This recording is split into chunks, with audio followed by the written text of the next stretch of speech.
Alors, je crois que je suis à l'écran. Bonjour à toutes et à tous.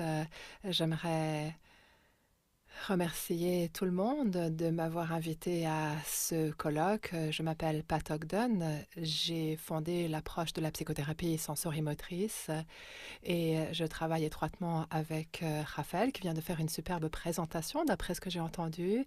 Et Raphaël est la personne qui a amené la sensorimotrice aux francophones, je crois même dans 5 régions francophones différentes. Donc nous sommes enthousiastes à l'idée d'amener ce travail et cette approche en France et dans d'autres pays qui parlent également français. Voilà, donc j'ai hâte de vous faire cette présentation. J'espère qu'elle va pouvoir s'appuyer sur ce que vous a présenté Raphaël. Je vais commencer par un partage d'écran. Attendez un instant.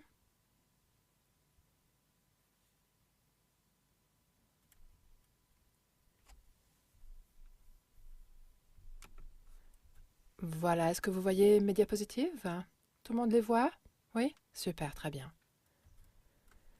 Alors, à nouveau, je vais m'appuyer sur ce que Raphaël vous a présenté au sujet de l'action, travailler avec le corps et l'importance pour nous de faciliter les impulsions naturelles nous menant à des défenses instinctives. Quand je parle de traumatisme complexe, les influences sur la psychothérapie sensorimotrice par rapport à comment on travaille avec la dissociation et le traumatisme complexe, je vais commencer par cela. Et ensuite, je terminerai par une vidéo, comme l'a fait Raphaël, qui vous montrera un point de vue un peu différent par rapport à comment on travaille avec le corps et avec les actions. Voilà un peu le plan d'ensemble. Alors, ce que je vais vous présenter là est peut-être une répétition pour vous, mais j'aimerais nommer et identifier les facteurs de stress causant les traumatismes complexes. Ceci est tiré d'un livre de Ford et Courtois écrit en 2009. Les facteurs de stress qui génèrent le traumatisme complexe sont des facteurs assez spécifiques. Quelque chose de répétitif ou prolongé, ce n'est pas un incident ponctuel. Et ces facteurs de stress impliquent des maltraitances ou de l'abandon ou de la négligence de la part de personnes qui sont importantes pour l'individu, l'adulte responsable, ce qu'on appelle le caregiver parfois. Et également, ces facteurs de stress se produisent à un moment de la vie où l'enfant est vulnérable. Ça peut être pendant l'enfance elle-même ou au début de l'adolescence. Et on considère que ce sont des choses qui se passent à des moments vulnérables, précoces dans le développement de la personne. Et Ford et Courtois ont écrit une mise à jour de leur livre en 2020 et j'ai été ravie de constater qu'ils ont inclus la façon dont les traumatismes complexes peuvent également se développer à l'âge adulte dans des conditions extrêmes. Ça peut être en lien avec l'oppression systémique, immigration, statut de réfugié, guerre, violence et ainsi de suite. Et toutes sortes de discriminations quand elles sont prolongées et sévères et quand elles se basent sur la race, la culture, l'appartenance religieuse, l'orientation sexuelle, le genre, et etc. Donc, quand nous examinons les traumatismes complexes, il nous faut tenir compte également des facteurs historiques, collectifs et transgénérationnels. J'ai pendant la majorité de mon expérience travaillé sur les traumatismes complexes aux États-Unis, étant donné que c'est là que je vis, et le passé de l'Holocauste amérindien, notre passé d'esclavagisme et le passé de la profonde persécution et de la profonde maltraitance de diverses populations aux États-Unis véhicule un impact transgénérationnel, n'est-ce pas? Il ne s'agit pas uniquement de quelque chose qui s'est passé dans cette vie-ci, et d'ailleurs la recherche corrobore cette perspective à l'heure actuelle. Donc il nous faut tenir compte de ces facteurs historiques, tenir compte de tout le passé historique de l'immigration, de la persécution, de la guerre, du colonialisme, etc. Et les traumatismes complexes, je pense qu'une des caractéristiques principales du traumatisme complexe, c'est qu'ils peuvent générer la fragmentation de différentes parties en soi. Et ces parties du soi peuvent chacune vivre dans des réalités très distinctes. Elles peuvent avoir des prévisions et des attentes différentes.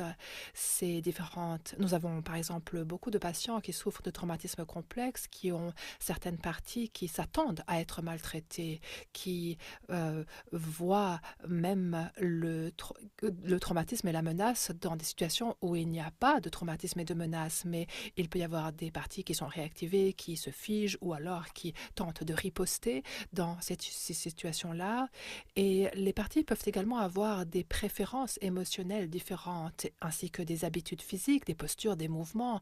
Et cela, pour moi, je le trouve extrêmement intéressant, car quand nous apprenons à pister le corps, nous voyons comment différents mouvements, différentes expressions faciales, différentes postures se, nous indiquent finalement l'émergence de différentes parties du soi. Je considère que le corps, très souvent, est vraiment le tout premier signe qui nous l'indique. Quand une partie une partie soumise commence à émerger, il peut y avoir un affaissement qu'on constate chez la personne. Peut-être qu'elle baisse le regard, alors que quand il y a une partie qui est plutôt axée sur la réponse de combat qui apparaît, il peut y avoir une posture différente et peut-être même un point qui se serre ou le début d'un point, d'un serrement de poing. Raphaël vous a parlé sûrement des mouvements préparatoires que nous pouvons identifier. Donc en regardant le corps, nous commençons à voir apparaître ces différentes parties et cela nous allons l'explorer plus en détail au cours de cette présentation. Différentes parties ont également différentes façons de nous donner des sens aux choses, différentes croyances, différentes interprétations des événements, différents modes de pensée. Et il y a également pour chaque partie des styles relationnels et des schémas relationnels qui diffèrent des autres parties. Donc le traumatisme complexe, c'est complexe. Il est difficile d'englober les perspectives de toutes ces parties diverses. Je parlais récemment à mon amie Dr. Claire Payne. Elle est psychiatre à New York et elle a co-écrit le premier livre sur la psychothérapie sensorimotrice en 2006, qui est intitulé Trauma et le corps. Et elle dit chaque fois que je travaille avec des patients souffrant de traumatisme complexe ou de TDI ou de troubles dissociatifs, elle répète encore et encore à la personne: je suis le thérapeute de toutes vos parties. Je ne suis pas le thérapeute juste d'une partie, mais de toutes vos parties. Donc toutes les parties sont les bienvenues. Et grâce à cela, pour cette raison, les choses sont extrêmement complexes en raison du fait que chaque partie a des prévisions, des besoins, des préférences, des habitudes physiques, etc. différentes. Ça fait maintenant bientôt 50 ans que j'enseigne et souvent les thérapeutes me disent des choses comme: vous savez, mes patients sont beaucoup trop dissociés pour qu'on puisse travailler avec le corps. Je ne peux pas utiliser la psychothérapie sensorimotrice avec eux. Ils sont dysrégulés, ils sont réactivés quand on parle du corps, quand on va vers le corps. Ils sont trop peu fonctionnels. Ils ne font pas les tâches qu'on leur donne à la maison. Et à mes yeux, vous savez, ce sont justement ces patients-là qui ont besoin de la psychothérapie sensorimotrice, qui ont besoin de travailler avec le corps, car ce sont eux qui peuvent bénéficier de cette approche corporelle. Étant donné que l'objectif, quand on travaille avec la dissociation et le traumatisme complexe, c'est justement d'intégrer les parties. Et si nous n'accompagnons pas cela du corps, de l'intégration du corps, les parties vont continuer à apparaître et elles ne pourront pas communiquer ensemble et s'intégrer. Parce que la dissociation, c'est vraiment quelque chose qui est maintenu par les schémas et tendances corporelles. Alors j'aimerais vous parler un peu des raisons qui expliquent pourquoi une approche somatique peut être tellement difficile, autant pour les patients que pour les thérapeutes, avec des patients qui souffrent de TDI ou de troubles dissociatifs ou qui a vécu un traumatisme complexe. Si les parties dissociatives différentes peuvent se manifester à travers le corps, eh bien les ressources, je suis sûre que Raphaël vous a magnifiquement bien parlé des ressources dans sa présentation d'aujourd'hui, les ressources signifieront des choses différentes en fonction des parties du patient. Par exemple, cela me fait penser à une personne dans ma patientèle, une patiente qui était vraiment figée et elle avait l'impression de ne pas pouvoir bouger. n'est-ce pas? Ses jambes étaient complètement bloquées, complètement raides. Et il y avait une partie d'elle qui avait envie de bouger, qui se sentait très bien, qui s'est sentie très bien quand on s'est levé. Elle a bougé ses jambes, elle a eu le sentiment que ses jambes pouvaient l'emmener loin de la menace. Mais il y avait une autre partie à l'intérieur de cette personne qui disait: mais attends, tu fais quoi là? Tu fais quoi? Tu sais pas que si tu tentes de bouger, ça va aggraver la situation? Pourquoi tu fais ça? Et donc, les parties ou les ressources ou cette action qui a été très aidante pour une partie a totalement effrayé l'autre partie chez cette patiente. Et ça peut être éprouvant et compliqué de pouvoir travailler, pour pouvoir vraiment travailler ça de façon intégrative et intégrée. Et ça, c'est une des raisons pour lesquelles c'est quelque chose dont je me souviens dans mes premières années de pratique, et aussi mes étudiants me l'ont dit. Un patient peut trouver une merveilleuse ressource pendant une séance, et ensuite, la prochaine fois qu'elle revient nous voir, la semaine d'après, c'est comme si elle n'avait jamais vécu ça.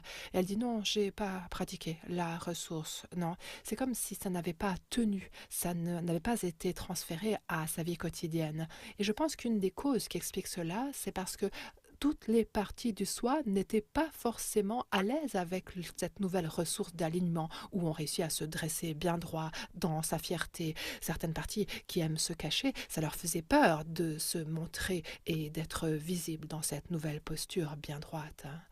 Et les patients qui ont des traumatismes complexes souvent ont une phobie du corps. Le corps a été vraiment le terrain de bataille pour eux. Beaucoup de patients n'ont pas envie de se connecter à leur corps. Ça leur fait trop peur, leur corps est trop dysrégulé et nous devons trouver des façons de rendre cela sécure pour eux et faire en sorte qu'ils puissent récupérer leur confiance dans le travail avec le corps. Et la psychothérapie conventionnelle, dans ces approches-là, encore à ce jour, les corps ne sont pas vraiment reconnus comme étant des cibles d'intervention variables. Certains étudiants viennent se former en sensorie parce qu'ils veulent en savoir plus sur le corps, mais dans leur formation, ils n'ont pas vu à quel point le corps pouvait être puissant pour le changement thérapeutique. C'est pas quelque chose qui est inclus dans les formations et donc les personnes n'ont pas vraiment confiance dans ce fait-là. Et il y a un autre élément que j'aimerais nommer ici, c'est que beaucoup de patients en Europe et clairement dans le monde entier, aux États-Unis également, vivent avec un traumatisme permanent qui continue encore. Si on regarde ce qui vient de se passer aux Pays-Bas il y a quelques semaines, où il y a eu cette équipe de football d'Israël, je crois, qui a été agressée, il peut qu'il y ait des traumatismes permanents et continus, constants, qui peuvent vraiment rendre difficile la tâche d'intégration, étant donné que toutes les défenses qu'on a mises en place pour affronter un traumatisme sont encore nécessaires dans l'époque actuelle. Je pense que Raphaël vous a sûrement dit que certaines ressources pouvaient être très utiles dans ces cas-là, car à travers les ressources somatiques, on peut aider la personne à réguler rapidement son degré d'activation et ainsi, quand elle se retrouve menacée, elle ne reste pas à l'extérieur de sa fenêtre de tolérance pendant une période prolongée.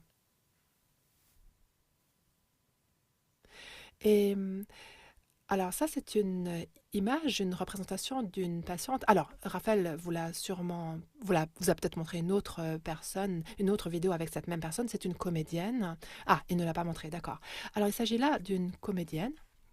Mais cette comédienne est également thérapeute.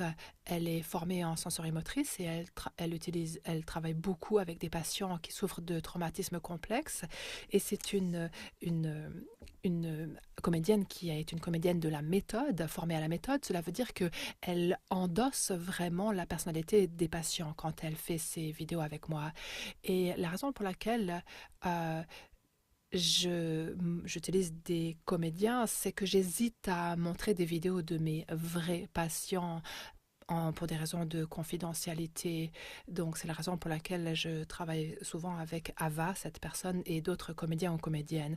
Donc là, c'est juste un cliché qui est pris lors d'une de ces vidéos et vous voyez dans son corps les différentes impulsions et différents mouvements présents. La main qu'on voit à droite ici, par exemple, sa main gauche, on voit qu'elle est dans un mouvement de poussée. Mais ce qu'on voit également, c'est que l'expression de son visage là est empreinte de peur dans son regard, et l'autre épaule, elle, est crispée comme ça. Donc, vous savez, Pierre Janet, qui est mon héros, et vous devriez tous et toutes être très fiers de votre Pierre Janet. Il était tellement brillant, cet homme. Et je n'avais même jamais entendu parler de lui avant 1998, je crois, quand j'ai commencé à étudier euh, pour mon doctorat. Et Bessel van der Kolk m'a dit, va voir Pierre Janet. Donc j'ai commandé tous ses livres et j'ai vu et j'ai pu... Et c'était un thérapeute tellement érudit, ça m'a époustouflé ces travaux. Et il y a plus de 100 ans de cela, il avait déjà dit, nous devons chercher l'économie de l'action chez nos patients. Il disait que les actions n'étaient pas économiques. Chez nos patients, leur corps part dans différentes directions. Ce qu'on voit ici, c'est qu'il y a une partie qui se contracte, qui se rétracte, l'autre partie, elle veut pousser. Ce n'est pas un mouvement ou une action intégrée. Et je trouve brillant que Janet nous en ait déjà parlé dans ses tout premiers ouvrages déjà. Alors, j'aimerais vous parler un peu des influences qui ont marqué la psychothérapie sensorimotrice par rapport à comment on travaille avec les parties, n'est-ce pas? Et j'ai commencé à travailler avec les parties dans les années 70 déjà. Je vous présente Ron Kurtz, qui était mon meilleur ami, mon mentor. Et il m'a tellement enseigné de choses au sujet de la thérapie et du travail sur les parties. J'aime beaucoup cette image parce qu'il y a il a une photo de moi en arrière-plan. Et on était très très proches. Il est mort en 2011. Et il a dit, vous savez, nous devons travailler pour faire en sorte que les parties communiquent. Ces parties peuvent être différents membres d'une même famille, ça peut être le corps et l'esprit, ou ça peut être différentes parties de l'esprit, et j'ajouterai ici différentes parties du corps. Nous devons faire en sorte qu'elles communiquent, ces parties. Or, dans les années 70, personne ne parlait de dissociation, même si Janet avait écrit toutes sortes de choses fabuleuses au sujet de la dissociation. Ce n'était pas une thématique qui était vraiment accessible. Donc, ce dont parlait Ron, c'était que du fait qu'il pouvait y avoir des parties en colère, des parties enfants, des parties honteuses, et il disait, ces parties sont en guerre les unes avec les autres, elles ne sont pas en lien, elles ne communiquent pas. Et il a également ajouté, c'est un art plein d'habileté que d'amener ces parties à sortir de leur cachette et de les aider à s'exprimer ouvertement et directement. Et c'est vrai, cela demande énormément d'habileté. Et vous savez, il avait reconnu que les parties ont des intentions différentes. Cela, nous savons que ça indique une dissociation et un traumatisme complexe, mais même à cette époque-là, il disait, si on parvient à faire en sorte qu'elles communiquent ensemble, elles vont résoudre leurs différends. Car en réalité, elles veulent toutes la même chose, simplement elles s'y prennent de différentes façons. Elles veulent toutes la sécurité, le bien-être et ainsi de suite. Et il disait, ces parties peuvent parvenir à l'harmonie. Donc ça a été mon introduction. J'étais jeune thérapeute à l'école, j'avais 20 ans à peine, et c'est cela qui m'a appris à commencer à travailler avec les parties du soi à travers les enseignements de Ron.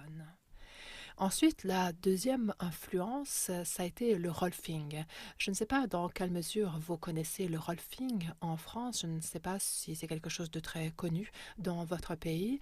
Le rolfing, c'est un travail corporel qu'on fait avec les mains. On travaille en profondeur sur les fascias du corps. Je suis praticienne en rolfing certifiée et l'objectif c'est d'aider le corps à trouver son intégration. Par exemple, si vous travaillez avec une personne qui est assise comme cela, voilà la posture de votre patient, la tête est en avant, la personne est affaissée et cette personne n'est pas vraiment alignée par rapport à la gravité. Le rolfing aidera ce corps à trouver son alignement simplement à travers le travail physique. Et j'adore ce travail. C'est vraiment quelque chose qui m'a appris l'importance de l'intégration dans le corps. Ici, vous avez une photo de Emmett Hutchins, qui était mon enseignant de rolfing dans les années 70. Et le rolfing, c'est ce qu'on appelle l'intégration structurelle, car cela intègre la structure du corps. Et Emmett dit que l'intégration structurelle concerne l'ensemble de la personne, cette sensation de passer de la faiblesse à la force et cette exaltation lorsqu'on se réapproprie une nouvelle partie de soi.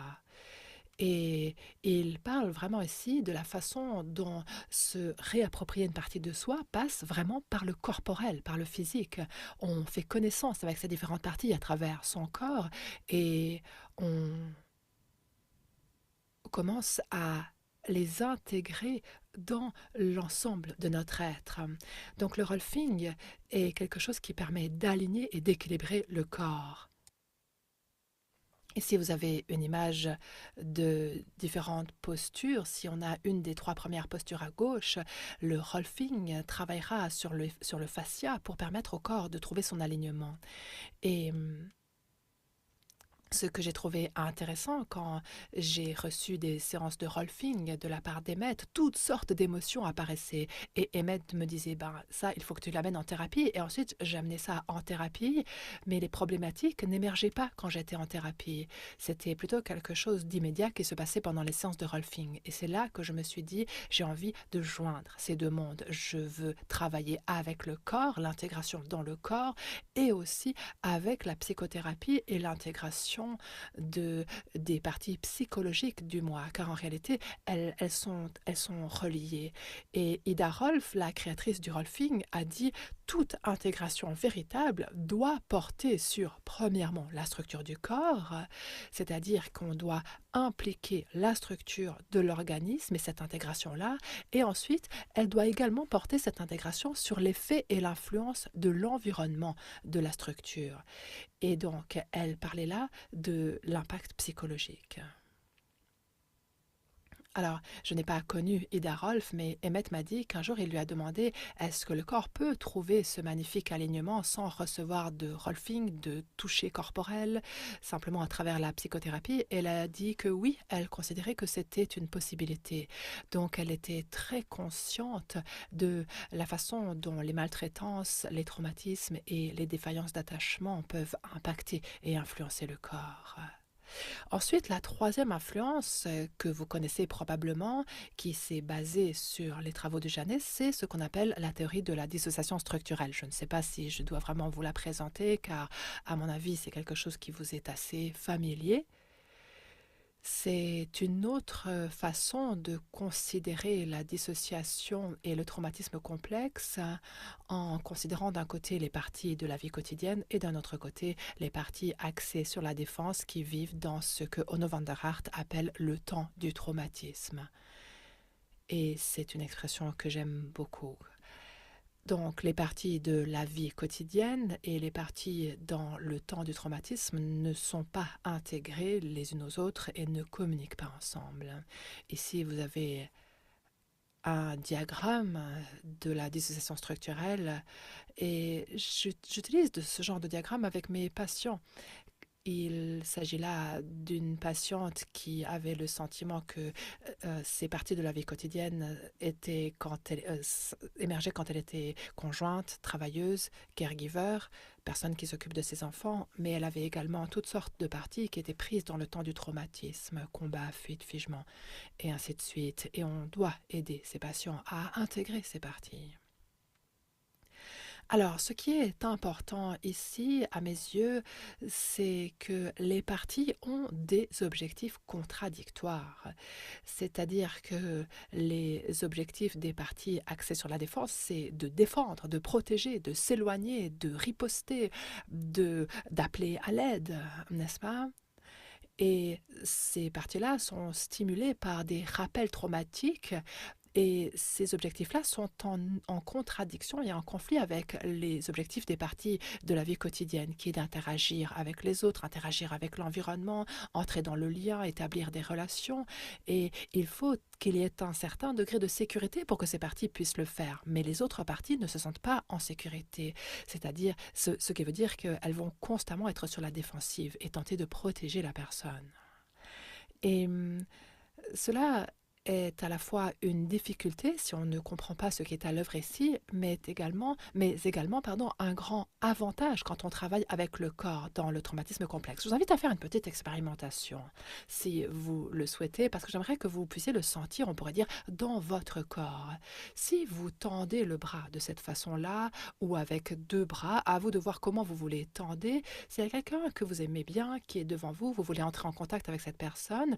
Donc ça, c'est une action, c'est un mouvement de recherche d'action, un mouvement instinctif. On n'a pas besoin d'apprendre comment tendre les mains vers les personnes qui s'occupent de nous quand on est bébé. C'est un mouvement instinctif. Donc sentez ce reach, le fait de tendre vers, de se mettre en lien avec quelqu'un qui vous tient à cœur, que vous aimez vraiment. Sentez le ressenti que ça vous donne dans votre corps, ce désir de vous mettre en lien. Et ensuite, imaginez qu'il y a une voix dans votre tête qui vient d'une autre partie et qui vous dit: mais tu fabriques quoi là? Quand tu te mets en lien avec quelqu'un d'autre, cette personne te maltraite, elle te fait du mal, ne fais pas ça, qu'est-ce que tu fous? Fais pas ça, ne fais pas ça, tends pas la main vers l'autre. Et observez ce qui se passe dans votre corps et restez avec ce ressenti pendant un instant. Oui, vous allez sûrement envie de ramener votre bras. Là, je sens que mon regard se détourne, que mes épaules se contractent et sentez le conflit, n'est-ce pas, dans le corps. Bien, allez, on arrête, on lâche tout ça, on se secoue un petit peu. C'était juste un petit aperçu de l'expérience vécue, mais c'est ça que vivent nos patients qui ont des traumatismes complexes très souvent. Vous savez, ils ont un élan instinctif de se mettre en lien, mais après, les défenses apparaissent et disent non, non, là, t'es pas en sécurité, fais surtout pas ça. Et cela se manifeste, j'espère que vous avez pu le sentir dans votre corps, cela se manifeste sous la forme d'un conflit dans votre corps, mais aussi d'un conflit dans votre psyché. Alors, Janina Fischer, je suis sûre que vous la connaissez son merveilleux travail, elle fait partie de nos formatrices et elle a beaucoup participé à amener la sensorie en Europe. Dans son livre écrit en 2020, elle a écrit: partez du principe que toutes les parties ont de bonnes intentions. Et ça, je considère que c'est absolument vrai. Il ne faut jamais se débarrasser d'une partie, c'est jamais ce qu'on tente de faire. Elles veulent toutes la même chose. Elles tentent d'aider la personne à survivre du mieux possible, comme le dit Janina, dans un monde qu'elle continue à percevoir comme dangereux. Et je voulais souligner cela parce que l'attitude du thérapeute est absolument cruciale ici. Si vous avez en vous cette attitude-là, cet état d'esprit-là, elle va se manifester dans l'ambiance, dans l'atmosphère. Et votre patient va implicitement sentir que toutes ces parties sont les bienvenues, que toutes les parties peuvent venir en thérapie. Et si il nous faut faire attention à nos propres impulsions qui nous nous feront être tentés de juger certaines parties. Ron disait que nous travaillons toujours plutôt avec les parties des patients avec lesquels nous sommes le plus à l'aise. Et cela est vrai, et il nous faut remettre cela en question en tant que thérapeute. On n'a pas forcément envie de travailler avec une partie qui est explosive ou avec une partie qui est super honteuse ou qui commet des actes atroces. Il nous faut remettre en question cette attitude en nous, car il nous faut nous rendre compte que à la racine, chaque partie a la même intention, même si elle attaque l'autre, même si elle est responsable de comportements d'automutilation et ainsi de suite. Je pense que Raphaël vous a peut-être parlé de la cartographie, comment on cartographie les parties du soi.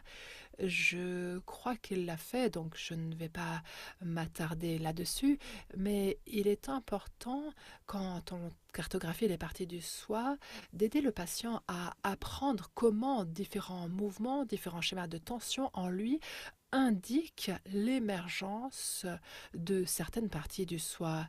Et une fois que les patients commencent à sentir cela dans leur corps, à travers une attitude de pleine conscience, ils peuvent à ce moment-là avoir une certaine conscience de l'apparition d'une partie avant que la partie ne prenne le dessus. Je me souviens par exemple d'une personne qui avait qui piquait des crises de colère, de rage incontrôlables. Cet homme a appris à identifier qu'il y avait une tension qui se manifestait dans sa mâchoire d'abord, et c'était le premier indicateur qui lui montrait que cette partie violente de lui était en train d'apparaître. Et cette tension précipitait l'attaque et l'agression contre l'autre. Et quand il se mettait à l'écoute de son corps et remarquait alors cette tension, il pouvait alors commencer à se réguler avant de laisser cette partie prendre le contrôle. Souvent, je montre aux patients un dessin et je cartographie leur partie. Ça, par exemple, ce dessin-là était le dessin d'une jeune afro-américaine avec laquelle j'ai travaillé. Pour elle, ces parties de la vie quotidienne étaient en haut, dans son dos. La partie combat était dans la tension de sa mâchoire, dans ses bras et dans ses mains. La partie fuite, elle, était liée aux dépendances. Et elle me disait qu'avant de consommer de l'alcool, elle reconnaissait cette partie fuite dans ses jambes. La partie appel à l'aide se manifestait par une sensation de panique dans sa poitrine et sa partie fermeture ou mort feinte était plutôt dans l'engourdissement et l'affaissement de la posture, ce sentiment de se retirer. Donc elle pouvait identifier la présence de ces différentes parties dans son corps, ce qui nous a beaucoup aidé dans son travail. C'était une sorte d'exercice cognitif. Là, on n'était pas en train de travailler avec les parties, on était vraiment très détachés et on tentait juste d'identifier où elles se trouvaient dans son corps.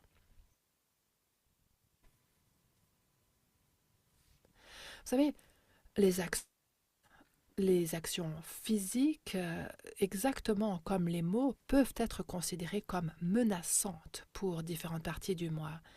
Lorsque cette partie est remise en question, lorsque la réalité d'une partie est remise en question par une certaine action ou par un certain mot. Et ça me fait penser à une jeune fille qui avait 13 ans, d'origine d'Amérique latine, avec laquelle je travaillais. Quand elle est arrivée en thérapie, elle était comme ça, littéralement sa tête regardée vers le côté. Elle tentait de rapetisser son corps autant que possible. Et cette partie-là a été très menacée quand on a exploré le mouvement consistant à relever sa tête. Là, elle se sentait beaucoup trop visible, vraiment bien trop menacée, donc elle avait envie de garder cette posture-là. Et en tant que thérapeute corporelle, mon impulsion, c'était de l'aider à s'aligner. Mais on ne pouvait pas le faire parce qu'elle avait besoin parce que cette partie-là ne se sentait pas en sécurité si elle adoptait une posture plus alignée. Donc, différentes parties ont chacune leur propre posture, leur propre mouvement, leur propre perspective, perception, comme on en a parlé. Ça, ce sont simplement des dessins de différentes postures qui peuvent indiquer différentes parties du soi.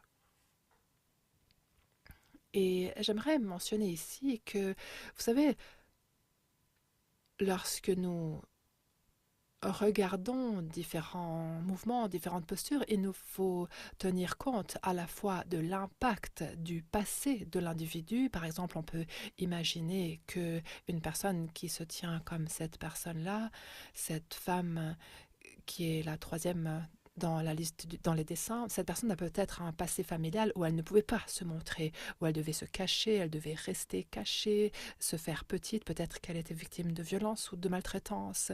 Ça, c'est un postulat que je pourrais faire, une hypothèse. Mais en réalité, cela reflète également une personne avec qui j'ai travaillé, qui était d'origine asiatique, américaine d'origine asiatique. Elle avait cette posture. Et quand on a commencé à se pencher sur cette posture, elle m'a dit, en fait, j'ai développé cette posture quand j'étais dans le monde parce que elle me disait, on m'embêtait, on me harcelait et j'avais juste envie de me cacher. Alors que quand j'étais dans ma famille, avec ma famille, je pouvais m'ouvrir, je pouvais être moi. Donc, à nous de bien surveiller nos postulats et nos présupposés par rapport à la source et à l'origine de certaines postures, de certains schémas corporels, n'est-ce pas? Il faut tenir compte à la fois, il faut tenir compte également de la perspective historique et systémique. La collaboration entre les parties doit inclure le fait de chercher comment on peut faire certains mouvements ou changer des postures d'une façon qui englobe plusieurs parties du soi sans passer outre une partie ou en ignorer une. On pourrait dire par exemple, ok, si on travaillait que avec la partie qui veut pousser, bon, ben, on va simplement s'entraîner à faire ce mouvement de pousser pendant que la personne est ancrée dans son corps. Mais qu'en est-il de la partie dans la personne qui a peur de cette action? On ne veut pas passer outre cette partie. Ce n'est pas l'idée. Quelle heure est-il? Je me demande si on a assez de temps pour... Oui, je crois qu'on a assez de temps. Alors, peut-être que vous pouvez vivre cette expérience par vous-même, d'accord? Parce que, vous savez, on dit que si on vit une expérience, si on fait la chose, on va s'en souvenir, alors que si on l'entend simplement, on ne s'en souviendra probablement pas. Alors, essayez ça avec moi si vous le voulez bien. Asseyez-vous, enfin, vous voyez, sentez comment vous êtes assis sur la chaise, vous pouvez garder les yeux ouverts ou les fermer. Souvent, les gens les ferment, ça les aide à sentir mieux quand ils ont les yeux fermés, mais parfois, certains patients dissociatifs, lorsqu'ils ferment les yeux, ça les désorganise encore plus parce qu'ils n'arrivent plus à rester dans le temps présent. Ils se mettent à l'écoute de toutes sortes de parties. Donc, avec les patients dissociatifs, j'ai plutôt tendance à leur dire gardez les yeux ouverts pour pouvoir rester dans la réalité actuelle, n'est-ce pas? Et pas se dissocier et partir à l'intérieur d'eux. Donc, je vous invite avec les yeux ouverts ou fermés, à vous de voir, à sentir votre corps. Et ensuite, laissez votre corps s'affaisser. D'accord? Laissez-le se retomber sur lui-même et observez ce qui arrive quand vous faites ça. Moi, par exemple, immédiatement, je commence à me sentir, à ne plus sentir beaucoup d'énergie du tout. Et que remarquez-vous sur le plan émotionnel? Qu'est-ce qui change dans vos émotions quand vous êtes dans cette posture affaissée? Est-ce que vous ressentez plutôt un sentiment de joie ou de défaite ou de tristesse ou de déprime?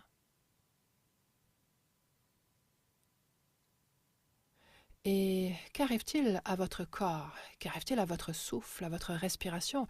Est-ce que vous sentez que c'est dur de respirer dans cet état-là? Ça l'est pour moi dans cette posture. J'ai vraiment de la difficulté à respirer profondément quand je suis assise comme ça.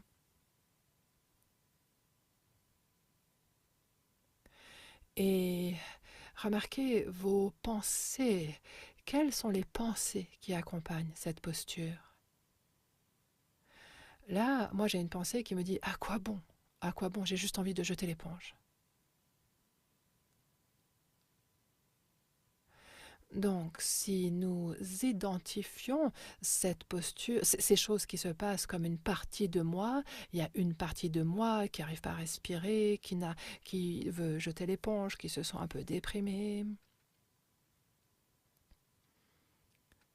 Si on arrive à sentir cette partie-là, de cette façon-là, la percevoir, et ensuite allonger bien votre posture. Quand vous serez prêt, prenez une posture allongée, bien droite. Vous pouvez pousser vers le haut avec le sommet de votre tête, pousser vers le bas avec vos pieds. Et juste, vous savez, cette,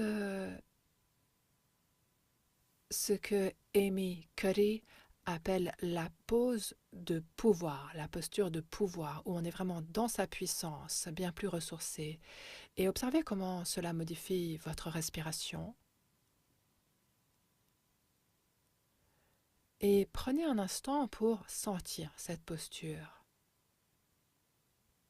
Les émotions et les pensées qui l'accompagnent. Là, je me sens bien plus ressourcée, j'ai l'impression de pouvoir regarder autour de moi dans la pièce, je suis plus impliquée et engagée dans mon environnement, je peux respirer.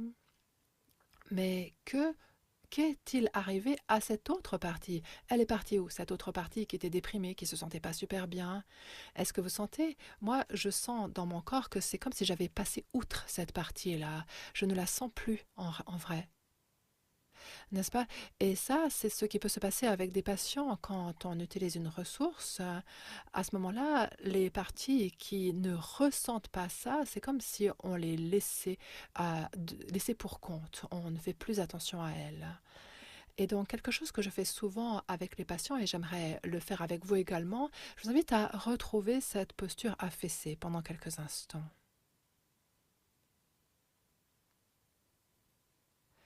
Et allez recontacter cette partie de vous qui se sent, qui est associée à cette posture, ou imaginez cette partie. Par exemple, je sens à nouveau cette espèce de sentiment, cette envie de renoncer. Je me sens défaite. Et ensuite, au ralenti, quand vous serez prêt, commencez à retrouver votre posture alignée, mais arrêtez-vous dès que vous commencez à perdre le contact avec cette autre partie de vous qui est affaissée. Quand vous commencez à perdre le contact avec elle, arrêtez-vous. Moi, je perds le contact à peu près à cet endroit-là. Je n'arrive pas à continuer à remonter. Dès que vous commencez à perdre le contact avec cette première partie affaissée, arrêtez-vous et contentez-vous d'explorer ce croisement. Vous êtes encore en lien avec la partie effondrée, mais vous êtes un peu plus ressourcé. Mais vous ne passez pas pour autant outre la première partie.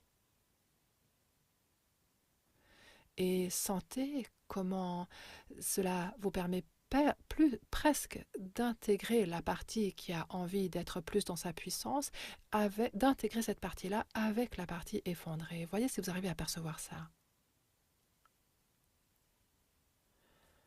Vous aurez peut-être une envie qui apparaît d'autres choses qui aident l'intégration. Par exemple, moi, spontanément, j'ai vu mes mains se placer sur mon ventre. C'est comme si ça m'aidait à rester en contact avec cette partie effondrée tandis que je me redresse. Peut-être que vous voyez apparaître un geste ou une façon de toucher votre corps d'une façon ou d'une autre également.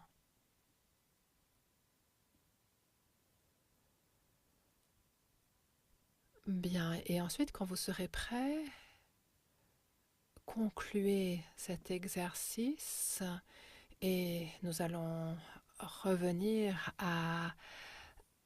au collectif. Mais prenez votre temps car parfois ces petits exercices corporels peuvent susciter pas mal de choses en nous et faire apparaître beaucoup.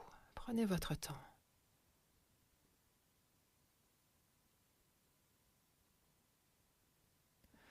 Hmm. Je... Est-ce que je peux cesser le partage d'écran au milieu, Mehdi, ou il faut que j'aille au bout? Je me demandais si je pouvais juste...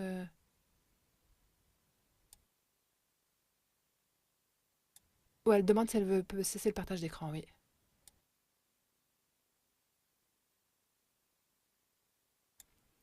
Très bien. Alors, j'aimerais beaucoup vous entendre nous dire ce que vous avez vécu comme expérience, parce que ça peut être assez puissant. Donc, j'aimerais bien vous donner la parole. Quelle a été votre expérience? Est-ce que ça a eu du sens? Je veux dire, même pour moi, je veux dire, je fais ces trucs tout le temps, mais je réalise que récemment, j'ai eu tellement de choses à faire et je réalise que je passe outre ce qui se passe en moi en me mobilisant tout simplement.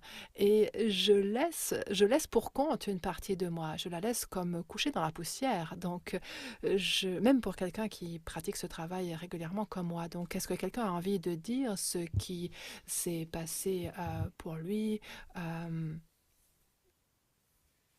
ou Raphaël, peut-être, tu as quelque chose à ajouter, puisque tu connais ce travail très très bien également.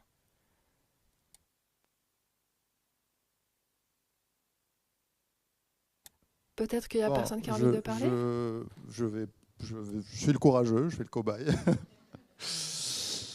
Bah, en fait, D'accord. ouais, en fait, alors c'est beaucoup de choses parce que je suis face à 200 personnes, donc je ferme les yeux et puis après j'essaie de me connecter à mon corps, j'arrive à le faire quand même. Mais du coup, j'ai comme une partie de moi qui est un peu contractée parce que je suis un peu exposé. Et puis après, je ressens quand même une boule au ventre et en fait des difficultés un petit peu à respirer, effectivement. Et puis presque un sentiment début de tristesse que je peux ressentir là, dans le corps. Et puis au moment où l'exercice était de se redresser rapidement, et en fait tout ça c'est complètement déconnecté. Et puis après j'ai senti plus une respiration plus fluide et puis bien ancrée, je sentais mes appuis sur la chaise, etc. Et au moment où on a refait l'exercice, je me suis reconnecté un petit peu à cette sensation et puis cette partie un peu qui est un peu, voilà quoi, je suis un peu triste et puis un peu vulnérable et puis un peu sur la défensive. Et puis après, au moment où je me suis redressé progressivement, et ben en fait, j'ai senti dans mon corps effectivement qu'il y a une partie dans le ventre un petit peu qui est en lien avec cette tristesse, une sensation. Et puis après, plus de respiration et plus de légèreté vers le haut. C'était un peu comme si j'étais entre les deux. Et voilà, donc c'est comme si il y a je me tiens comme ça, en fait. Voilà, c'est comme s'il y a une connexion qui se fait dans mon corps. Voilà. Oui, oui. Oui, c'est chouette. Donc, vous avez pu sentir cette connexion dans votre corps et aussi avec cette partie un peu triste, n'est-ce pas? Ouais, c'est chouette ça, c'est bien. Vous voyez, alors je suis ravie que vous ayez fait ce partage. Un très grand merci pour cela, parce que c'est un exemple où on ne va pas passer outre la partie, mais inclure cette partie qu'on a envie d'ignorer. À la place, on l'inclut même physiquement. Ouais. Voilà, est-ce que quelqu'un d'autre aimerait partager un peu au sujet de ce qu'il a vécu? Oui, Merci. Oui, bonjour. Vous dire que c'est très raccord avec l'hypnose, c'est ce que je partageais tout à l'heure avec votre collègue, et que dans notre société, on est Attendez, beaucoup... attendez, excusez-moi de vous interrompre. Il faut absolument que vous parliez hyper proche du micro, Ah, comme l'a fait Mehdi, sinon moi je vous entends pas. c'est bon? Ah, Ça c'est mieux, ouais. ok. Je disais que c'était très très proche de l'hypnose dans la pratique et dans l'approche corporelle, et que c'est très intéressant de mêler ces choses-là. Et dans le monde dans lequel on vit, on intellectualise beaucoup les choses, et de se poser un moment même, nous, sur des ressentis corporels et d'intégrer ça permet de donner une autre dimension, une approche et une écoute très particulière qui laisse, ah, qui laisse des opportunités, en tout cas à soi, et du coup en lien aussi avec l'autre. Et on parlait de connexion et de relation. C'est vraiment ça, d'être en interface avec soi-même et avec l'autre. Oui, oui. Oui, en effet. Je pense que vous avez raison. Et ce que Mehdi a dit également, se mettre à l'écoute de son corps de cette façon-là, ça peut très rapidement nous amener à une partie plus profonde de nous, n'est-ce pas? Donc ça peut être extrêmement puissant et ça, il nous faut en être conscient en tant que psychothérapeute corporel. Nous,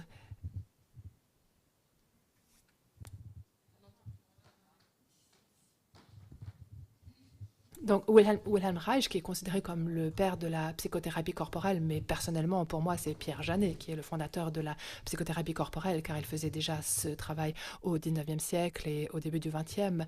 Mais Wilhelm Reich disait que le corps est une manifestation de l'inconscient. Donc quand nous nous connectons au corps, quand nous mettons à l'écoute du corps, nous pouvons découvrir certaines choses dont nous n'étions pas conscients avant. Même pour moi, à 77 ans, en tant que personne qui a développé la sensorie, j'ai appris quelque chose de nouveau à mon sujet en faisant cet exercice avec vous. Bref, merci à tous les deux pour ce partage. Je vous en suis très reconnaissant que vous nous avez fait à nous tous de partager en partageant votre expérience, votre vécu. Je vais peut-être maintenant revenir à la présentation pour pouvoir également vous montrer la vidéo.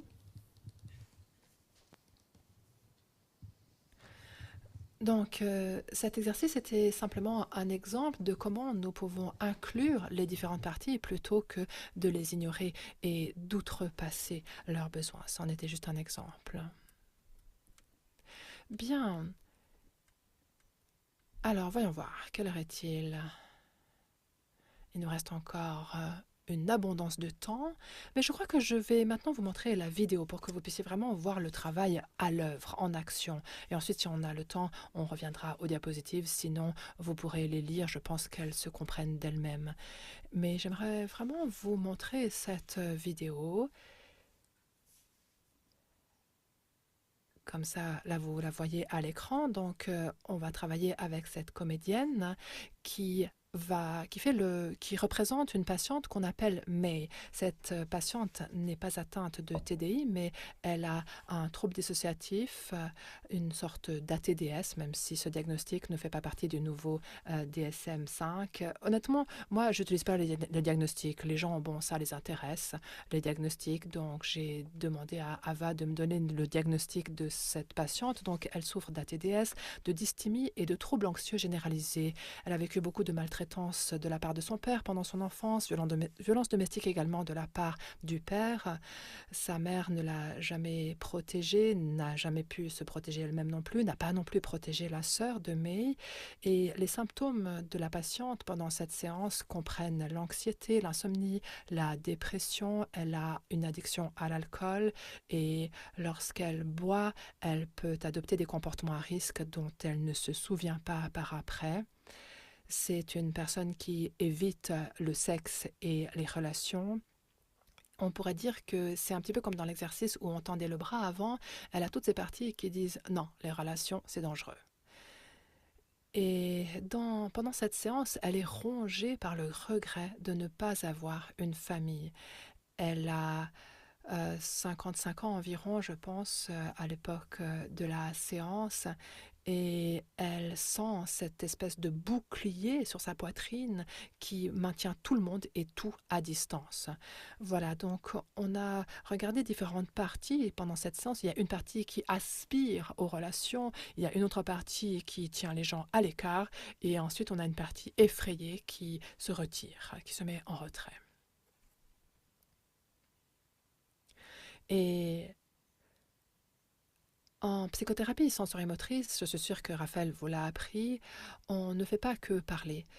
On fait ce qu'on appelle des petites expérimentations dans un état de pleine conscience. Donc, la personne ici, celle qui vient de parler, la personne qui vient de parler a mentionné l'hypnose. Je n'ai moi-même jamais étudié l'hypnose, mais certaines personnes disent que le travail en sensorie est un peu hypnotique. Vous savez, le corps suit un rythme lent. Et si nous prenons le temps de nous mettre à l'écoute de notre corps, eh bien, il y a quelque chose. Le corps, c'est comme s'il bougeait à un rythme, une cadence beaucoup plus lente. La vibration est plus lente. Et aussi, on utilise beaucoup ce qu'on appelle la pleine conscience, une espèce d'attention portée sur le présent. Et ça prend du temps. On ne peut pas juste fermer les yeux et dire « Ok, je me sens tendu, triste, ceci, cela ». Non, ça prend du temps. On doit se mettre à l'écoute, au diapason.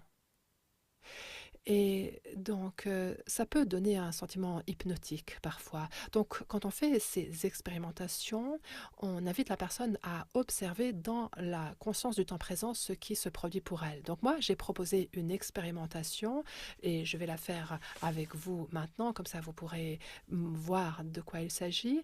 J'ai fait une expérimentation en lien avec la proximité et la distance, c'est-à-dire aller voir que se passe-t-il si je m'éloigne de l'écran, comme je le fais maintenant.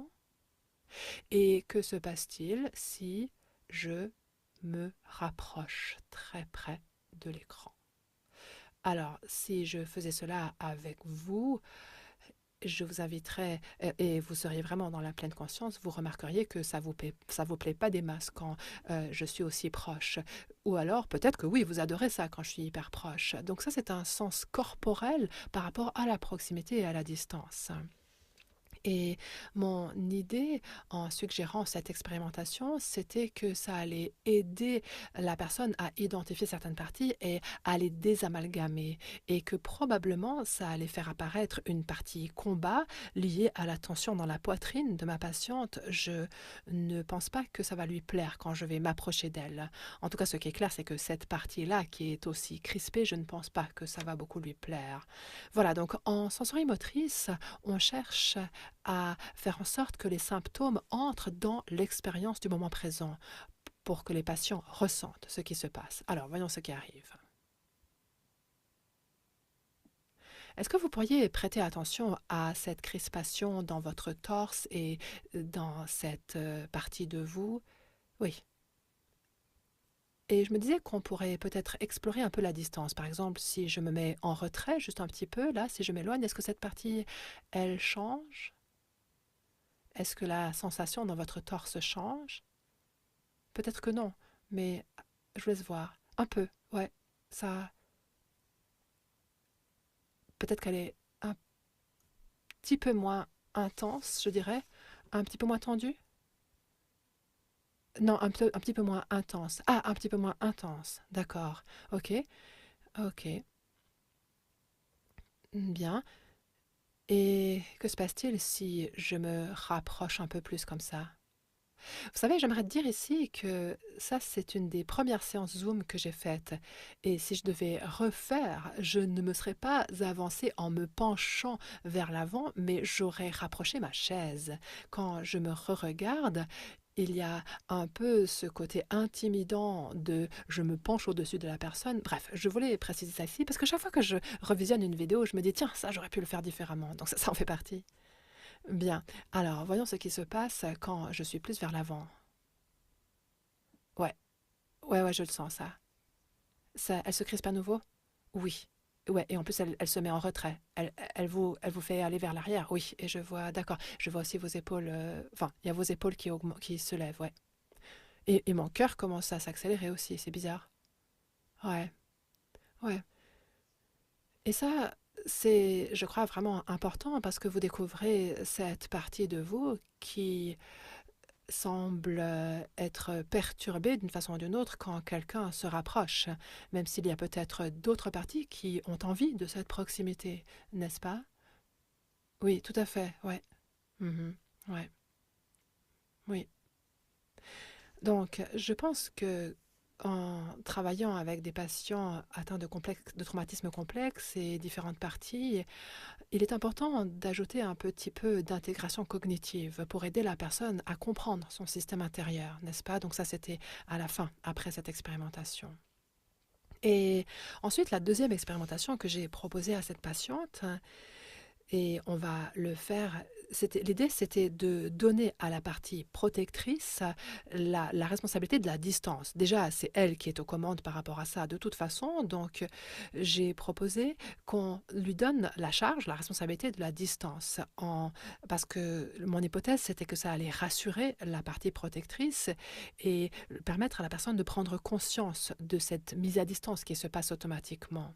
Et vous remarquerez qu'il y a là un mouvement de poussée qui va être suscité, mais observez bien ce mouvement car il n'est pas intégré, il est un peu frénétique. Hein. Ça, c'est quelque chose que je remarque souvent avec des patients quand cette action n'a pas été beaucoup utilisée dans la vie de la personne, c'est un mouvement qui n'est pas très intégré. Pierre Janet disait que si une action ne peut pas provoquer le résultat désiré, nous développons des actions de substitution. Donc cette femme n'avait pas pu repousser son père avec ce mouvement-là et à la place, elle a plutôt développé cette rétractation et contraction dans la poitrine. Jamais elle n'a dit directement stop à son père parce que ça aurait aggravé la maltraitance. Donc il y a une action de substitution qui se manifeste par cette cuirasse, ce bouclier dans sa poitrine, n'est-ce pas? Voyons la suite ensemble. Alors, pendant un moment, est-ce que nous pourrions euh, mettre cette partie dans votre poitrine aux commandes de la distance ou de la proximité dans laquelle je vais me placer? C'est-à-dire, on peut laisser cette partie me dire quand elle veut que je me recule. Elle peut par exemple utiliser un mouvement de poussée, ce geste-là pour me dire de partir en arrière ou un autre geste pour me faire revenir ou alors des mots. La raison pour laquelle je suggère cela, c'est que j'aimerais pendant un instant voir si cette partie, lorsqu'elle est vraiment aux commandes de la distance, qu'arrive-t-il pour cette partie quand elle est vraiment aux commandes? D'accord, oui. Donc vous voulez que, comme laisser cette partie, on pourrait dire, décider où je vous fais aller, c'est ça? Oui. Et là, vous venez de faire ce petit mouvement avec la main. Oui. Donc là, je vais me mettre un peu en arrière. Vous voyez, j'aimerais qu'elle vive l'efficacité de cette action, car elle indique d'elle-même très légèrement qu'elle veut que je me recule. Et là, je me recule complètement, même quand le geste est très petit. Donc, je veux qu'elle voie que cette action a un effet maintenant et n'aggrave pas la situation maintenant. Mais regardez bien comment l'action se développe et comment son geste est désorganisé dans son mouvement. Ouais. elle regarde ce qui se passe, n'est-ce pas? Oui, je veux dire, je sais pas, il y a toute cette énergie ici qui a juste envie de faire ce mouvement. Oui, super. Et c'est comment de faire ça, de faire ce mouvement? Qu'est-ce qui... Je sais pas, on dirait que ça vous semble juste, non? Oui, oui, ça me semble... C'est comme si c'est un geste qui est là depuis longtemps et il a juste envie de pousser. Ouais. Alors laissez cela se faire. Autant que votre corps a envie de le faire, laissez cette poussée se faire. Oui. Mhm. Y a-t-il des mots qui vont avec cette poussée?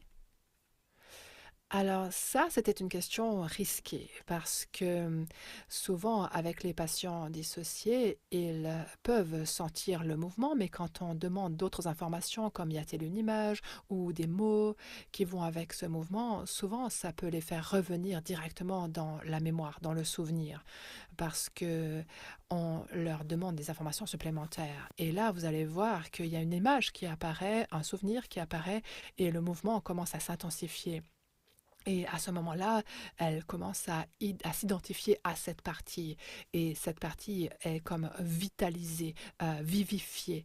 Donc, plutôt que de l'identifier et de la découvrir, elle commence à s'identifier à elle. Et là, vous me verrez lui dire, OK, on va s'arrêter là parce que je ne veux pas qu'elle s'identifie absolument à cette partie. Je veux plutôt qu'elle l'observe, cette partie combat.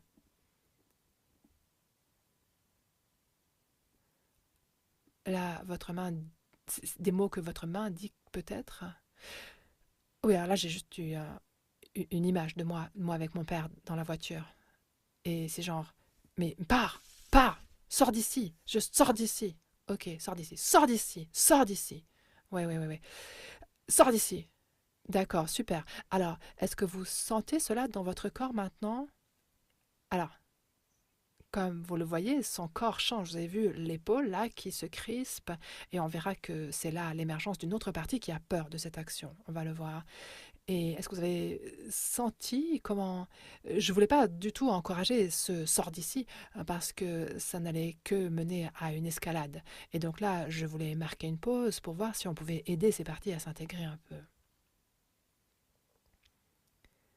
Et on voit, là, il y a votre autre partie qui se crispe un peu, non?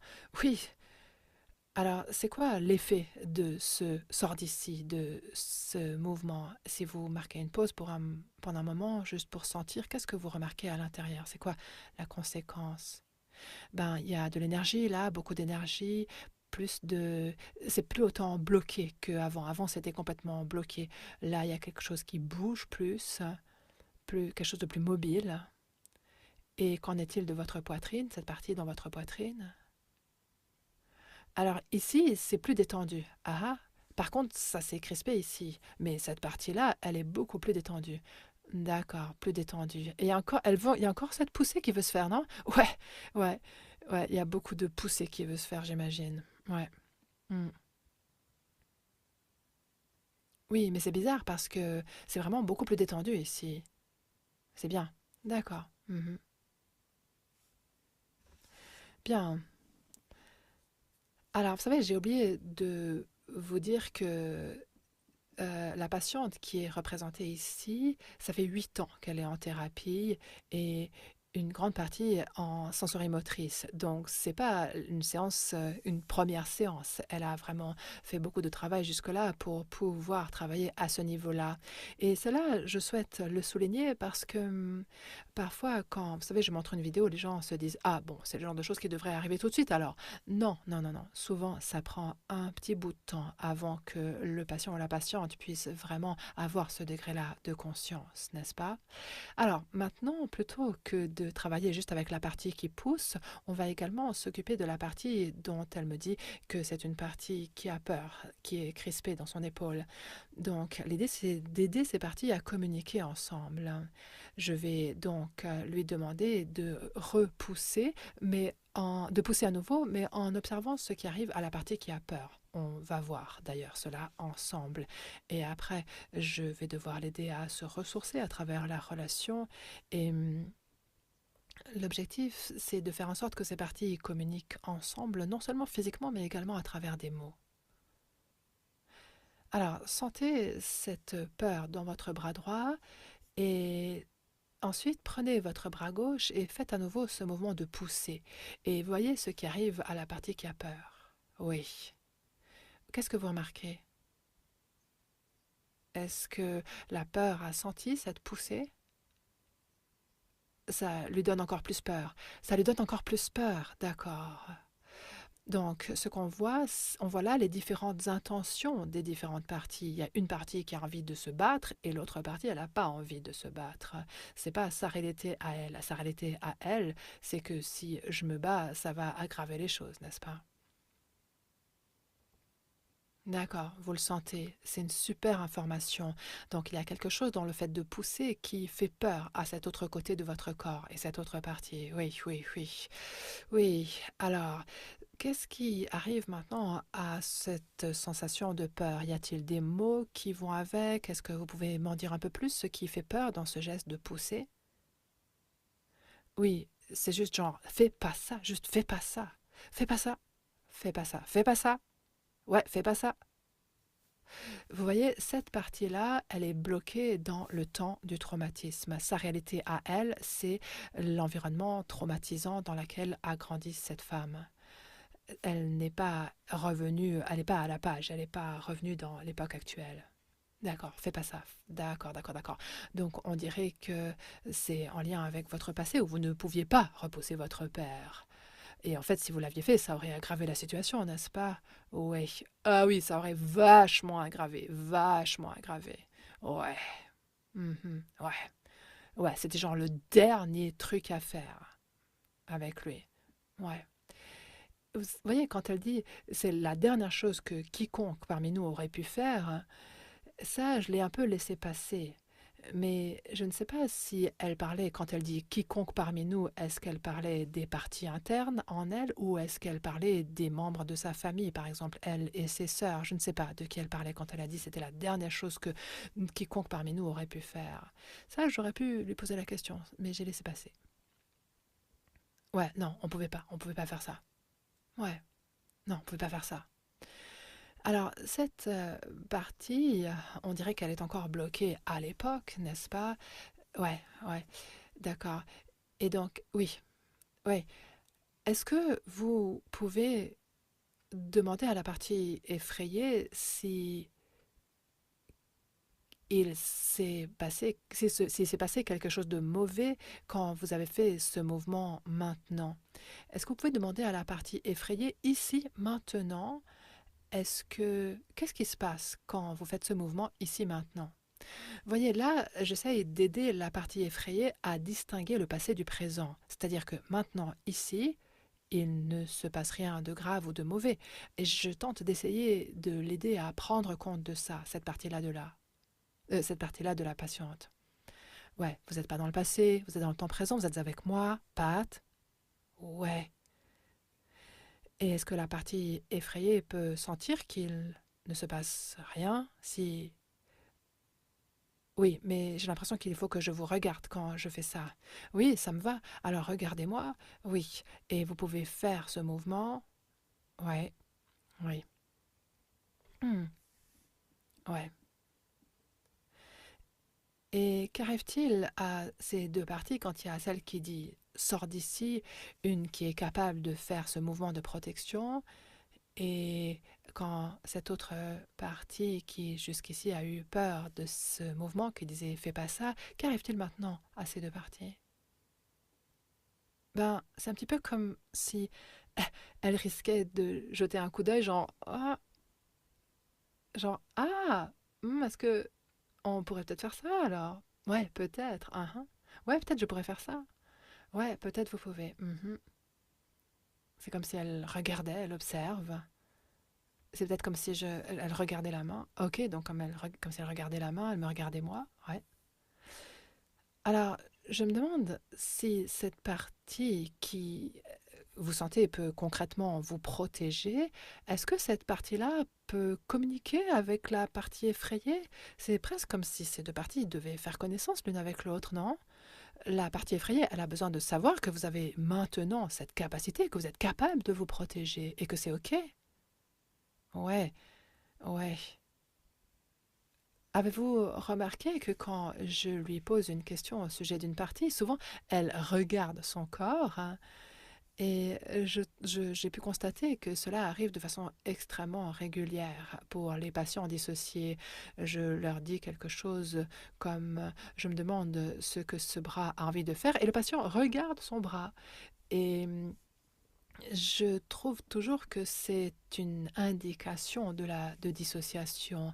La personne ne sent pas vraiment la chose de l'intérieur. C'est comme si le bras était séparé et la personne doit le regarder pour voir ce que le bras veut faire. Et ça, on le voit maintenant quand elle regarde cette partie-là de son corps après m'avoir entendu poser la question. Je me demande comment je peux faire ça. Je ne sais pas trop comment communiquer là. Oui, vous allez voir comment vous pouvez faire ça. Alors voyez si votre corps peut trouver un moyen, peut-être à travers le toucher ou peut-être juste, oui, peut-être juste faire ce mouvement, peut-être mettre ce mouvement de ce côté-là, oui. J'adore voir comment les gens trouvent leurs propres actions qui conviennent à leur corps. Et autant que possible, c'est ça qu'on veut voir arriver. Là, elle commence à faire ce mouvement plutôt de ce côté-là de son corps. Et ça, c'est quelque chose qui est venu d'elle et de l'intelligence de son corps à elle, de ses mouvements. Que se passe-t-il quand vous faites ce mouvement-là maintenant? Ouais, en fait, ce côté-là, ça lui plaît. Ah, super. Ouais, ce côté-là, il est encore un peu tremblant, mais il se détend un peu. D'accord, super, super. Alors, il y a quelque chose que vous ressentez comme juste cette partie-là, ça lui plaît, elle aime ça, n'est-ce pas? Ouais, ouais. C'est comme si je repoussais les trucs mauvais. Repousser les trucs mauvais. Ouais. Hmm. Bien. Donc, on voit le début d'une communication entre ces parties, pas seulement à travers l'esprit, mais aussi à travers le corps, n'est-ce pas? Et son corps commence à se modifier. On voit que les épaules se relâchent. Alors là, on a sauté une partie de la séance, mais elle me dit que la partie effrayée se dégèle. Il y a moins de murs entre les parties. Les épaules se relâchent. Elle se sent plus ouverte dans la poitrine. Et elle a dit à ce moment-là, la partie effrayée, elle est nerveuse, mais elle n'est pas terrifiée. Avant, elle était vraiment terrifiée. Alors, je ne vous montre pas l'entier de la séance, d'accord? Il manque des bouts, c'est pour ça qu'on n'a pas tout vu. Et l'objectif, c'est ici de continuer la communication avec le corps, mais aussi en utilisant des mots.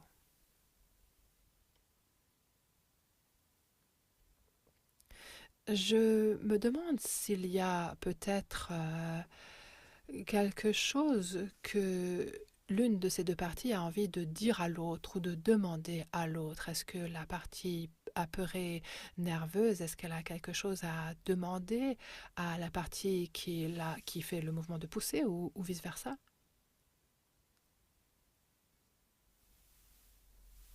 Oui, c'est presque comme si la partie effrayée a envie de lui demander à cette partie-là, est-ce que tu peux me garder en sécurité? Est-ce que tu peux me garder en sécurité? Et c'est vraiment une question. Est-ce que tu peux? Est-ce que tu peux vraiment? Ouais, super, super, ouais. Et que se passe-t-il quand vous sentez cette question? Qu'est-ce qui se passe dans votre corps? Qu'arrive-t-il à chacune des parties? Vous voyez comment l'épaule s'est détendue maintenant, elle n'est plus du tout aussi tendue comme elle l'était avant, et on entend un vrai besoin ici, presque comme le besoin d'un enfant qui a besoin de quelqu'un pour la garder en sécurité. Elle n'avait pas d'adulte qu'elle a gardé en sécurité. Donc c'est une... j'ai le sentiment qu'il s'agit là de quelque chose de très jeune. Est-ce que tu peux me garder en sécurité? Peut-être qu'il y a une réponse? Oui, allez-y. Il y a une crispation dans la poitrine, comme si je suis nerveuse à l'idée d'entendre la réponse parce que je ne suis pas sûre que ce soit vrai, que ce soit possible. Mais il y a peut-être aussi un peu d'espoir. Genre, ah, peut-être. Ah ah. Mhm. Et, et vous savez, c'est marrant parce que cette partie-là, elle ne me ressent, je la ressens plus autant comme une ennemie. Avant, il y avait un mur parce que c'était comme si cette partie-là était une ennemie. Mais maintenant, j'ai plus ce sentiment-là. peut-être que, à vous entendre, on dirait que vous sentez vraiment la capacité protectrice de ce geste, un petit peu. Ouais, et peut-être que cette partie-là, elle essayait pas de maintenir les gens à distance, finalement. Elle essayait juste de me protéger, alors que moi, j'avais l'impression qu'elle ne laissait personne s'approcher de moi, mais c'était protecteur. Ouais. Mhm. Vous voyez, ça, c'est vraiment chouette, comme elle peut se lier d'amitié avec cette partie, comme l'apprivoiser. Elle a maintenant une autre façon d'interpréter ce bouclier dans sa poitrine qui, jusqu'ici, dans son ressenti, l'avait empêché d'avoir une famille, ce qui était l'objet de cette séance et de sa tristesse au début de la séance. Là, elle voit que ses intentions, comme le dit Janina Fischer, ses intentions étaient pures, c'était des bonnes intentions. C'était juste de la maintenir en sécurité. Oui, ça a du sens, ça a du sens. Est-ce que la partie qui pousse, ce bras qui pousse, est-ce que elle a une réponse à donner à la question qui a été posée par la partie effrayée, ou plutôt la partie nerveuse? Est-ce il y a une réponse à la question peux-tu me protéger? Peux-tu me garder en sécurité? Il y a un sourire. Oui. En fait, elle répond bah, c'est ce que j'essaie de faire depuis un bout de temps. Ah, c'est ce que j'essaie de faire depuis un bout de temps. Voilà ce qu'elle répond. Ouais, ouais, ouais, ouais. Uhum. Ouais. Ouais, en fait, je ne faisais que tenter de te maintenir en sécurité tout ce temps. Oui, oui, oui. Peut-être que vous sentez maintenant cette communication dans votre corps, ou peut-être à travers une image, ou... Ça vous touche. Ouais. Oui, c'est comme si, ah, en fait, c'est ça qu'elle essayait de faire. Ouais, c'est ça qu'elle essayait de faire, et rien d'autre. Vous gardez en sécurité. Bien, voilà, c'est la fin de l'extrait vidéo. Et on est arrivé au terme. Maintenant, il y a un moment pour les questions. Mais pour conclure, j'aimerais simplement vous dire que, vous savez, Jeannet parlait du fait que les nouvelles actions doivent être pratiquées, mises en pratique. Jeannet disait que elles doivent être répétées, car progressivement, grâce à la répétition, elles pourront devenir des habitudes. Donc, à la fin de la séance, je lui ai demandé une action qu'elle pourrait pratiquer pour aider ses parties à communiquer, et elle a choisi un auto-câlin, un câlin donné à soi-même. Et donc là, il n'y avait plus le bouclier, la partie effrayée, la partie poussée, il y avait vraiment une communication dans son corps. Et je pense, vous savez, que cela nous donne vraiment beaucoup d'espoir pour le futur lorsque ces actions peuvent être pratiquées, mises en œuvre de façon répétée, pas simplement pendant la séance, mais aussi par après, dans les tâches à la maison. Pour moi, les tâches à la maison sont essentielles. Voilà, je crois que maintenant, nous avons encore 15 minutes de questions, donc on est arrivé à ce moment-là de cette session. J'ai hâte d'entendre vos questions, vos préoccupations, vos impressions, et ainsi de suite. Bah, merci beaucoup, Pat.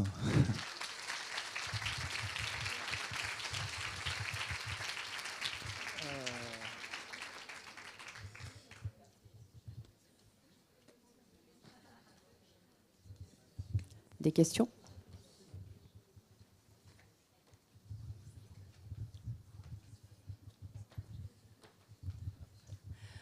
Bonjour, merci pour votre intervention et de me permettre de découvrir cette thérapie.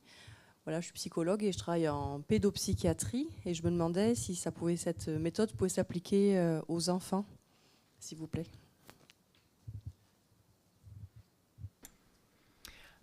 Ah, ça c'est absolument clair que oui, elle peut être appliquée aux enfants. En fait, Dr. Bonnie Goldstein est psychologue pour enfants, et nous avons mis en place ensemble un programme pour les personnes diplômées leur permettant de travailler de cette façon-là avec les enfants. Bonnie Goldstein est absolument brillante. Elle a fait beaucoup de vidéos sur comment on travaille avec les enfants, et d'ailleurs nous proposons notre première formation complète pour les personnes étant diplômées en sensorie à Liège pour la première première fois à travers Pepsi, l'organisation de Raphaël. Ce sera en juin 2025, donc nous avons hâte de pouvoir proposer ça aux enfants. Elle a déjà fait plusieurs séminaires en Europe et ça fonctionne vraiment super bien avec les enfants. Les enfants sont tellement en lien avec leur corps, ils sont complètement d'accord de jouer, d'expérimenter, de faire des actions et tout ça. Donc oui, ça marche vraiment très très bien. Merci. Absolument. Moi, j'ai une question déjà. Merci encore, Pat. Alors, ma question, c'est un point sur la recherche, où vous en êtes par rapport à vos études d'efficacité de la thérapie sensorimotrice dans la prise en charge du trauma complexe. Qu'est-ce que vous mesurez en termes d'efficacité? Est-ce que vous passez des échelles sur le niveau de dissociation avant et après la thérapie? Et comment vous mesurez en fait l'efficacité de vos thérapies dans vos protocoles de recherche?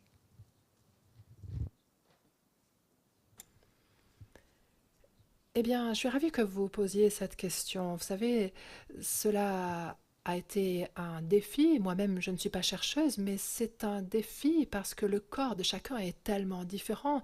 On ne peut pas dire qu'il y ait une taille unique qui convient à tout le monde. Jamais je n'aurais pu prédire, par exemple, ce qui allait se produire dans cette séance avec le corps de cette patiente. Donc, il est très difficile de développer une formule.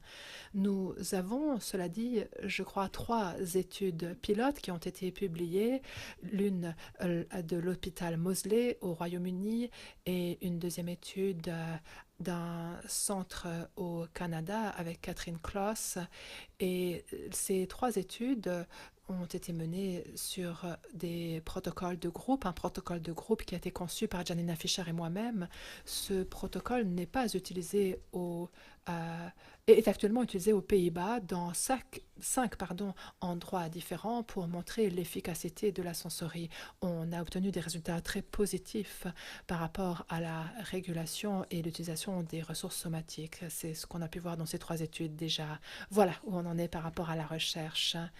Ça a été difficile pour nous, ça nous a inhibés, ça nous a empêchés d'avancer par rapport à se voir reconnaître comme une médecine basée sur des données probantes parce qu'il n'y a pas de formule en réalité. Et moi, j'ai pas envie de considérer les choses ainsi. Mon objectif, c'est vraiment d'honorer l'intelligence de chaque individu, de chaque corps quand ils sont mes patients. L'objectif, c'est d'aider la personne à trouver cette sagesse, cette guérison depuis l'intérieur. Donc, c'est difficile et rude vraiment d'avoir une formule. Est-ce que Raphaël est là? Peut-être que Raphaël pourrait également répondre à certaines de ces questions. Je ne te vois pas, Raphaël. Es-tu encore là? En tout cas, oui, c'est très intéressant parce que vous avez mesuré en fait l'impact des exercices de ressources sur la régulation émotionnelle avec des résultats positifs. Je les ai déjà vus, moi, les études, mais je voulais juste qu'on partage un peu ça avec le public. Et je trouvais ça super chouette. Voilà. Voilà, donc je suis toujours là. Bonjour, Pat. Voilà, à propos de la question de la recherche, c'est vraiment une discussion qu'on peut avoir de temps en temps avec Pat.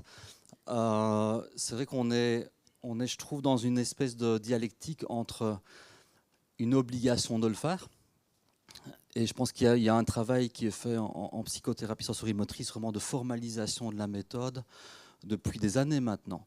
La façon dont on l'enseigne est très structurée. En fait, c'est très libre, c'est très ouvert la façon de travailler, et en même temps, c'est très structuré.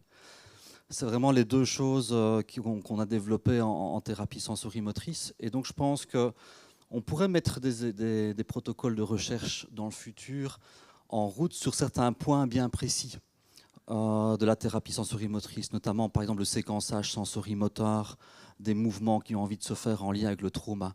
C'est beaucoup plus difficile à faire de la recherche, par exemple, sur le niveau 2 en thérapie sensorimotrice qui concerne toutes les approches développementales. Ça veut dire qu'on va aller connecter chez les personnes des stratégies adaptatives qu'ils ont développées avec le temps. Et il y a tellement de stratégies adaptatives différentes qui interagissent dans tous les sens et ça peut aboutir à tellement de choses différentes que c'est assez difficile à protocoler.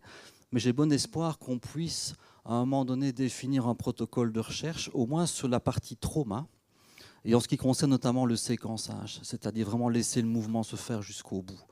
Voilà, c'est un travail énorme. Je pense que les choses se sont développées sur 30-40 ans.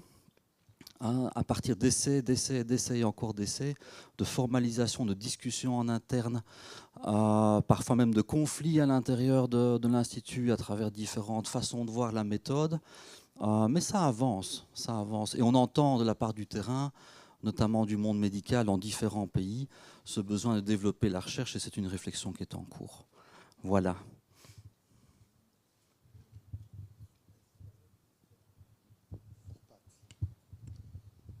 Merci, merci Raphaël. Je te vois pas, mais je t'ai entendu.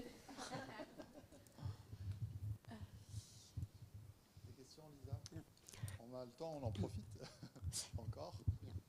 Alors, je vais juste peut-être rajouter, donc je suis médecin psychiatre et j'ai découvert la thérapie, donc je m'appelle Lisa Rosello, sensorimotrice avec Raphaël, j'ai fait le niveau 1, le niveau 2, et c'est vrai qu'en France, il y a eu Pierre Janet, mais il y a aussi une autre histoire française qui est l'histoire de la psychanalyse et de certaines thérapies qui n'ont pas, à ce jour, pu prouver une certaine efficacité.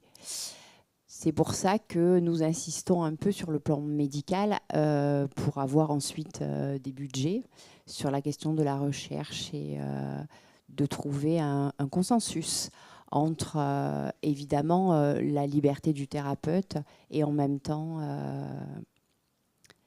la preuve de l'efficacité. Moi, je vais juste rajouter quelque chose, Pat, ce qui me traverse l'esprit, mais je pense que c'est pas une idée bête. Ouais. Ah oui, c'est que en fait, au lieu de mesurer des paramètres très standardisés, des questionnaires, etc., on pourrait penser, alors ça coûtera beaucoup plus par rapport aux moyens, de comparer des imageries fonctionnelles. C'est-à-dire, on prend des patients avant la thérapie, on regarde un peu au niveau fonctionnel ce qui se passe. Alors, l'IRM fonctionnel, il y a certains protocoles en électroencéphalogramme avec des potentiels évoqués pour mesurer la connectivité de certaines zones cérébrales. Les patients font des protocoles de thérapie sensorimotrice et on regarde encore, après un certain moment, s'il y a un certain niveau de connectivité qui s'est augmenté, s'il y a certaines zones cérébrales qui ont devenu plus denses, etc. Parce qu'il y a quand même plasticité cérébrale et j'en suis sûr, en bougeant le corps et en débloquant certaines boucles sensorimotrices, je suis sûr qu'au niveau cérébral, il y a un impact qui se fait. Et du coup, ça serait en fait plus intéressant parce que le protocole de psychothérapie il peut être variable d'un patient à un autre. Par contre, l'imagerie restera toujours la même et en fait, chaque cerveau peut répondre de façon différente. Mais s'il y a une variation avant la thérapie, après la thérapie, ça, on peut le mesurer. Mais par contre, ça demande des moyens d'imagerie, etc.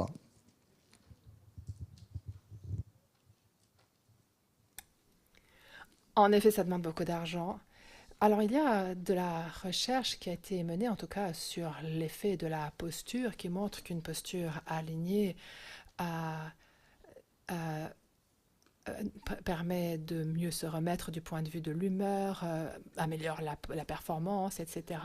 Mais ce n'est pas des recherches qui ont été menées de façon spécifique par rapport à la sensorie. Mais on va y arriver.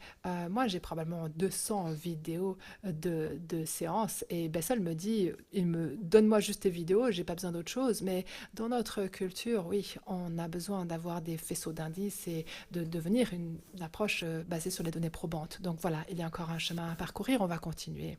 Alors, y a-t-il d'autres questions ou commentaires? Il nous reste encore 1 ou 2 minutes. Oui. Ou des préoccupations par rapport à travailler avec le corps? Alors, bonjour et merci. Moi, j'ai 2 questions, en fait. Moi, j'utilise beaucoup la thérapie des schémas. Et notamment, quand on a parlé... Attendez, je me permets de vous interrompre, excusez-moi, Je parle votre trop vite. interprète. Alors, je ne sais pas comment on dit thérapie des schémas en anglais et j'ai besoin que vous parliez beaucoup plus fort. Schéma-thérapie de Young.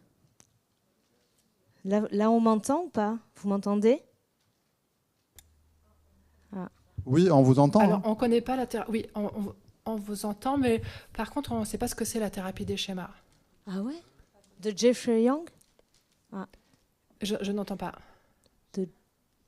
Schéma, Alors, ouais. Je sais Ouais, pas, en tu peux fait, expliquer. c'est thérapie, donc probablement, je n'arrive pas à traduire moi non plus.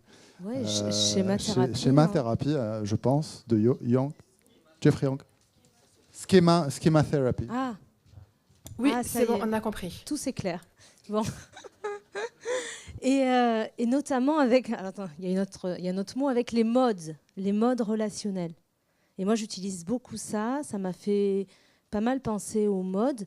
Et du coup, c'est vrai que par rapport aux différents états, ce qui m'a beaucoup parlé, c'est la cartographie. Et j'avais jamais pensé. Je me suis dit, bah, tiens, est-ce qu'il y a un lien qui peut être fait entre les deux? Voilà, avec la cartographie et les modes de Jeffrey Young. Voilà. Ça, c'est ma première question. Et on va attendre, du coup. On va attendre la réponse. Oui, oui, bien sûr. Ouais, malheureusement, je ne connais pas la thérapie par les schémas Ah, suffisamment bien Ouais. pour pouvoir répondre à votre question. Je m'en excuse. Je ne l'ai pas étudié en profondeur. Bon, c'est pas grave. Merci beaucoup. Du coup, je vais y réfléchir. Et, et la deuxième question pour moi, c'est alors les plus techniques. J'ai été surprise du coup de voir que la séance était en visio. Moi, je travaille beaucoup en visio. Et là aussi, je me suis dit, bah, tiens, ça ouvre une opportunité. Et parce que peut-être une croyance de me dire que comme c'était l'approche sensorimotrice, ça se faisait par le corps. Et donc, il fallait être en présentiel. Et du coup, pas du tout. Mais est-ce qu'il y a des préconisations pour faire des séances en visio? Voilà. Oui, alors c'est une super question, ça.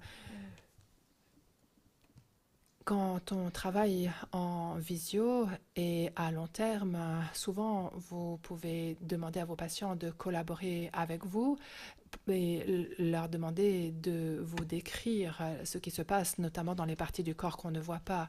Vous savez, je pose par exemple plus de questions. Je peux leur dire par exemple, je vais vous poser des questions au sujet de votre corps. Est-ce que c'est OK pour vous?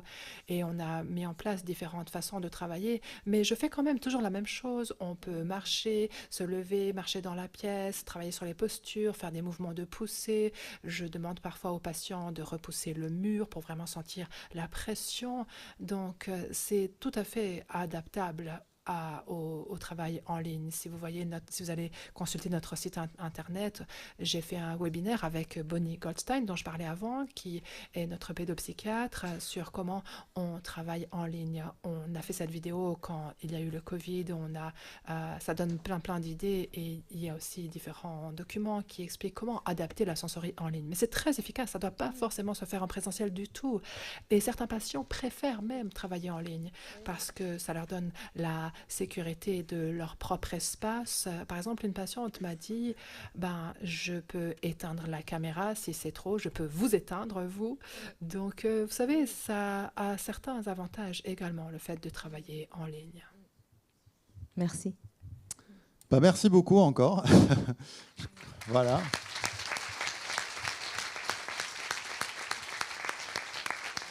Je ne sais pas si,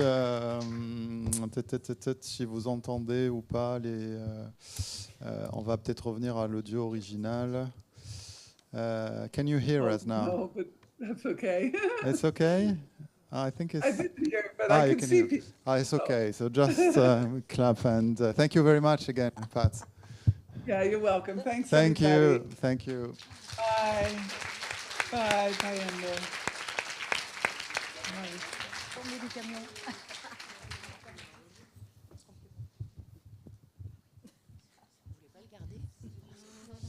Voilà, merci. Est-ce que vous avez des questions? Alors, est-ce que vous avez des questions sur la partie de Raphaël? Est-ce que vous avez des questions encore sur la partie de Pat Ogden? Est-ce que vous avez des questions sur la journée? On a encore quelques minutes avant de clôturer la journée.